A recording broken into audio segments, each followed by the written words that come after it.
तर आम्ही आता कोचिंगला पुन्हा एकदा सुरू केलेलं आहे. जवळपास 1.5 वर्ष आम्ही ब्रेक घेतलेला आणि आता परत कोचिंगला सुरुवात झालेली आहे आणि वेगवेगळ्या टॉपिकवरती आम्ही कोचिंग देण्यास सुरुवात करत आहोत.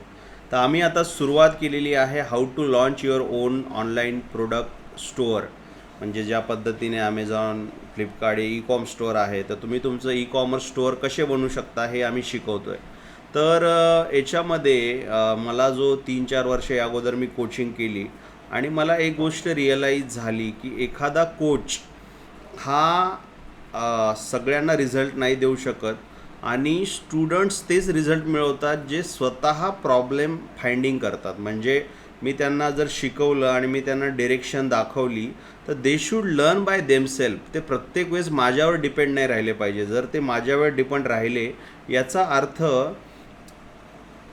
ते ग्रो नाही होणार. तर मग मी यावेळेस काय केलं की यावेळेस आम्ही जे काही बॅचेस करतो आहे याच्यामध्ये आम्ही पहिल्या दिवसापासून आम्ही त्यांच्यामध्ये एक स्किल डेव्हलप करतो आहे आणि त्या स्किलचं नाव आहे प्रॉब्लेम सॉल्विंग ॲबिलिटी.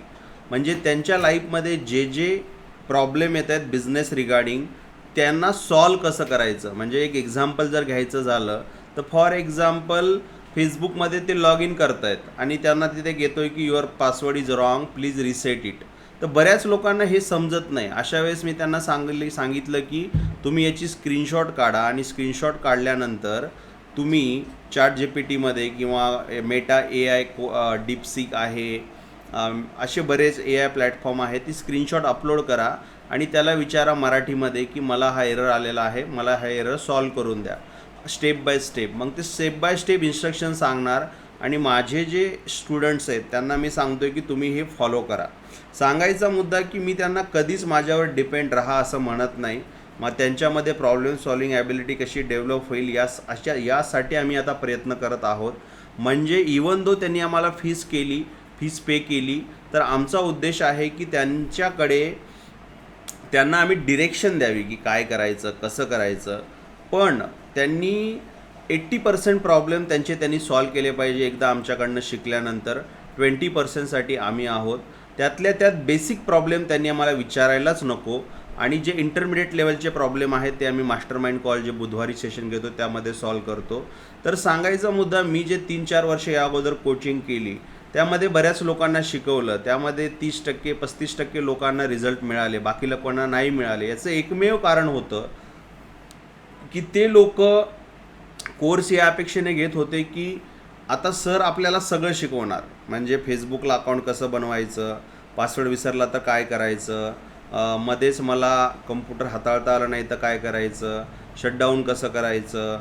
म्हणजे हे लक्षात घ्या की टूल्स बदलत राहतात, हे सगळं चेंज होत राहतं.